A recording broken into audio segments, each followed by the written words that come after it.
bilang olahraga harus dibatasi oleh jenis kelamin. Di lapangan, yang terpenting adalah semangat, kerjasama, dan keterampilan. Pernah gak sih kalian dengar kalau olahraga tertentu cuma buat cowok atau cuma buat cewek? Kenyataannya, masih banyak stereotip yang melekat pada olahraga tertentu. Menurut kalian, olahraga itu milik semua orang gak sih? Tanpa peduli gender. Lewat video ini, kita akan melihat bagaimana peran gender hadir di berbagai olahraga, futsal, voli, bola basket, dan mengapa seharusnya olahraga menjadi tempat inklusif untuk semua orang.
Setiap orang punya hak untuk beradaptasi dan berkembang di dunia olahraga tanpa dibatasi oleh label cewek atau cowok.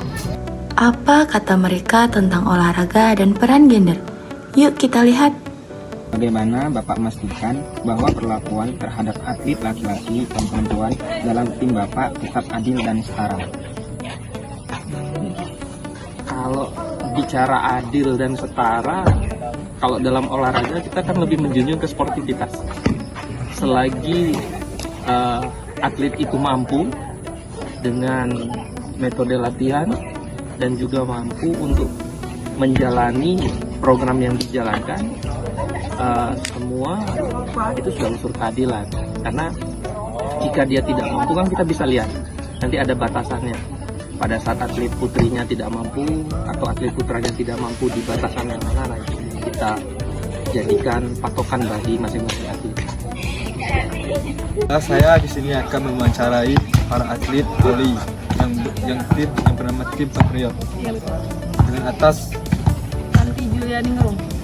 pertanyaan pertama, apakah Anda pernah mengalami diskriminasi atau perlakuan tidak diadil karena gender dalam karir olahraga Anda? Iya, jadi saya memang pernah mengalami diskriminasi antara atlet putri dan atlet putra, terutama saat pemilihan tim dan alokasi sumber daya. Bagaimana Anda mengatasi tekanan atau harapan masyarakat tentang peran gender dalam olahraga? Ya, jadi saya mendapat tekanan dari masyarakat sekitar, tetapi saya mengatasinya dengan melakukan fokus latihan untuk memperbaiki performa saya dan menjadi contoh baik kepada atlet-atlet lain supaya menjadi lebih baik lagi untuk ke depannya. Apakah Anda merasa bahwa ada perbedaan dalam kesempatan atau sumber daya antara atlet putra dan putri? Iya, jadi di sini saya melihat bahwa lebih banyak kesempatan bagi para atlet putra daripada atlet putri, yang dimana memang pesaingnya jauh lebih besar daripada atlet putra. Selanjutnya saya akan mewawancarai atlet putra. Nama saya NPK. Dan langsung saja untuk pertanyaannya. Bagaimana Anda berpikir tentang peran media dalam membentuk citra dan stereotip gender dalam olahraga? Saya berpikir bahwa media memiliki peran yang besar dan membentuk citra dan stereotip gender dalam olahraga. Media seringkali memfokuskan pada penampilan dan kehidupan pribadi atlet perempuan daripada kemampuan dan prestasi mereka.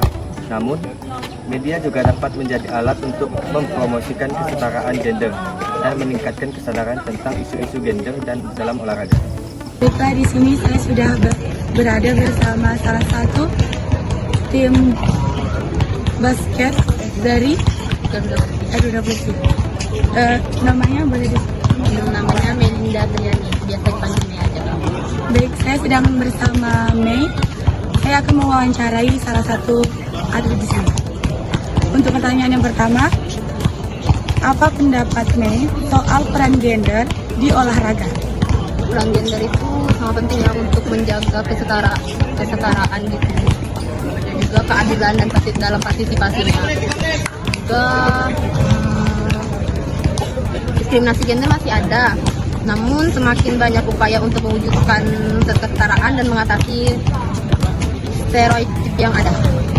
Ini saya akan mewawancarai pelatih dari tim Survei Dulu. Sebelumnya dengan perkenalkan, nama saya Muhammad Rafiq Prasetya. Bagaimana Bapak melihat perbedaan perlakuan antara tim futsal putra dan putri dalam hal pelatihan dan fasilitas? Perbedaan perlakuan masih cukup nyata di banyak tempat, terutama dalam hal alokasi waktu latihan, kualitas fasilitas, serta dukungan anggaran. Di putra seringkali mendapatkan prioritas dalam jadwal latihan atau peralatan baru dan lapangan, sementara tim putri harus menyesuaikan diri, padahal potensi dan komitmen atlet putri tidak kalah dengan tim putra. Maka kamu pernah diragukan atau diremehkan tentang gendermu? Kalau diremehkan tuh ya pasti pernah dalam dunia olahraga atau dunia atletan gitu ya Kak. Itu juga termasuk untuk menaikkan mental atau menurunkan bisa, karena kan di dalam dunia olahraga ada persaingan yang sangat ketat. Apa yang bisa dilakukan agar olahraga jadi lebih inklusif? Menurut saya, agar olahraga lebih inklusif itu kita harus membuat program sesuai dengan keterampilan, skill, gender maupun usia, agar semua individu itu dapat menerima program tersebut dengan lebih baik dan hasil yang akan dihasilkan lebih maksimal. Pernahkah kamu merasa diragukan atau diremehkan karena gendermu? Ya, banyak perempuan yang diremehkan dan juga dianggap tidak mampu karena gender kami sebagai seorang perempuan, di mana kami dianggap tidak mampu, kurang baik dalam olahraga tersebut. Namun hal itu tidak menghentikan semangat kami untuk berlatih, dan kami terus membuktikan diri kami bahwa kami juga bisa menjadi seorang atlet yang hebat. Setelah yang ketiga, menurut Anda, apa yang bisa dilakukan agar olahraga jadi lebih inklusif? Untuk menjadikan olahraga lebih inklusif, mungkin ada beberapa hal yang bisa diperhatikan. Yang pertama, yaitu mengembangkan kesempatan dan sumber daya untuk atlet perempuan dan minoritas. Yang kedua, mengembangkan kebijakan anti diskriminasi dan anti pelecehan. Dan yang ketiga, mengembangkan pendidikan terkait isu-isu gender dan inklusi dalam olahraga. Seringkali anak dan remaja enggan mencoba olahraga tertentu karena takut dianggap tidak sesuai gender. Padahal olahraga adalah tempat pembentukan karakter, bukan tempat diskriminasi.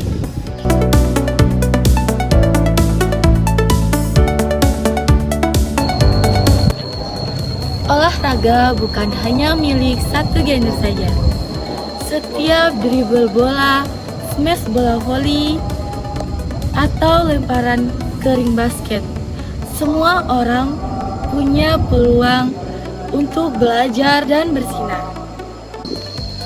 Mari kita dukung olahraga yang adil, setara, dan terbuka untuk semua tanpa harus membedakan jenis kelamin atau stereotip lama.